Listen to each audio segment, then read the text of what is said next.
Ladies and gentlemen, I appreciate you joining us here today for a discussion on nuclear energy partnerships. Our intent on this panel is to highlight the success of the U.S.-UAE nuclear relationship and the 123 Agreement for Civil Nuclear Energy Cooperation, and how it is and can be a model for other countries. At this year's COP, there is increasing recognition that nuclear energy must be part of the solution of the renewable energy mix going forward. Although the use of nuclear energy can be politically controversial at times, there is increasing momentum in the nuclear energy sector for this dialogue. For example, promoting advanced nuclear energy as a clean energy solution is one of the 4 pillars of PACE, which we will hear a little bit about later today, and there's going to be a major agreement signed and announced tomorrow morning. A specific project includes the U.S. and its partners, including the UAE, pledging to provide $275 million for a small modular reactor project in Romania as part of efforts to support the transition to clean energy. ENEC is also promoting the net zero nuclear platform at COP28. This major initiative aims to bring together political leaders and industry leaders to engage in data-driven, actionable, solutions-focused dialogue to enable the rapid expansion of the global nuclear fleet and the acceleration of research and development into emerging nuclear technologies. The initiative will work to ensure nuclear energy's potential is fully realized in facilitating decarbonization. We have already seen monumental announcements at COP28, including by 2 of the panelists today, GE and ENEC, who recently signed a memorandum of understanding for investment and deployment of small modular nuclear reactor technology. There are an abundance of opportunities for partnership and collaboration between the U.S. and UAE in this space. We hope to unpack some of those in our conversation today. We're on the stage today with 4 very distinguished panelists. Immediately to my left is Undersecretary Marisa Lago, who is the Undersecretary of Commerce for International Trade. Next to Marisa is Roger Martella, otherwise known as Elvis, entering the building, who's the Chief Sustainability Officer for GE Vernova.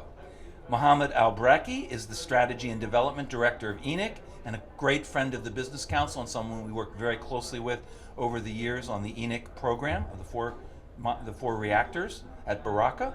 And Dan Poneman is the President and CEO of Centrus Energy and a long-time supporter of nuclear energy and the energy industry, including at the Department of Energy as the Deputy Secretary. We've worked together many, many years. Thank you, Dan. So let's just jump right in if I could. I'm going to start with Dan, and I'm going to ask him to explain the origins and significance of the 123 agreement and why it is still so important nearly 15 years later after its ratification or agreement by the Congress or however it's signing with the U.S. government. Dan. Well, thank you, Danny, and thank you for your leadership in the U.S.-UAE Business Council all these years. I'm going to actually reverse the question because the 123 agreement was the end, not the beginning. And I was there at the beginning, and I think it's worth understanding the beginning because I think the 123 agreement actually has confused things, right? In about 2005 or 6, some of our Emirati friends came to us. I was in the private sector at the time at the Scowcroft Group, and they said, we need a lot of baseload energy coming up. We have major urban expansion. We have major desalination requirements. We don't have baseload. We need to get a lot of coal or nuclear, and we're trying to decide which. And at that time I was a consultant, and we tried to help them decide which, but they had already made up their own minds to a large degree. They already had Masdar. They were already committed to a carbon-free future. They say we don't have infrastructure for either coal or nuclear, and they didn't like coal for the carbon emissions issues, notwithstanding the fact that if you brought coal in and stockpiled it, you'd have to keep it wet in the desert so it didn't catch on fire, so they said, let's do nuclear. And we said, logic makes sense. This is a dangerous neighborhood. We suggest you think very carefully about how you present this and how you pursue it. And to their credit, they came up themselves with a non-proliferation policy that said they were not going to pursue enrichment of uranium. They were not going to pursue reprocessing of plutonium.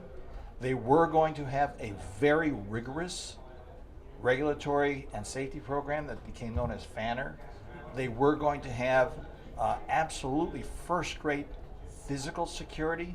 They did it right. And Mohamed Al-Hamadi, our friend and colleague, was brilliant at project management.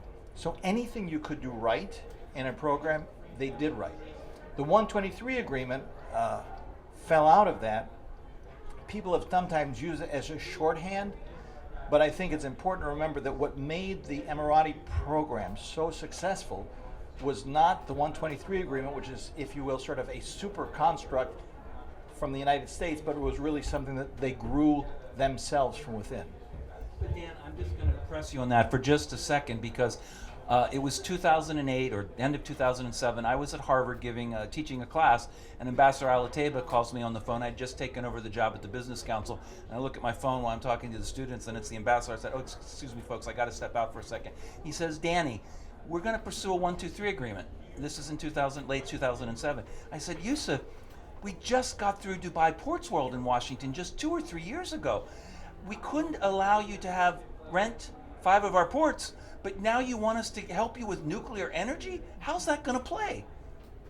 Well, I was there too. I was talking to Yusuf in those very same months, and all I can tell you is before they got to that, before they got to the negotiations, they had already written it. It's been published. I've written about it myself. A so-called white paper. You probably remember that white paper. They codified it in their internal statute, signed by Sheikh Khalifa when he was the president of the UAE. And candidly speaking, I actually don't like getting drawn into it, because there is a tendency, I think, to say we, the United States, imposed this thing. It became called post hoc a gold standard. Once it was presented to the world as a gold standard to be imposed deus ex machina by Uncle Sam, it became completely radioactive, to use a nuclear phrase. And therefore, if you hear me going sotto voce about the 123, it's because I don't think it's a helpful way to characterize things. I think we need to have a very robust set of standards in the 123 agreement, which are already embedded in the statutory basis in the 1954 Atomic Energy Act as amended in 1978. But so I think if we keep it, we can come to agreement on this, Danny. If we keep it at the level of the 123 standards themselves in their, if you will, their pure form, I think that is where actually UAE has been an exemplar.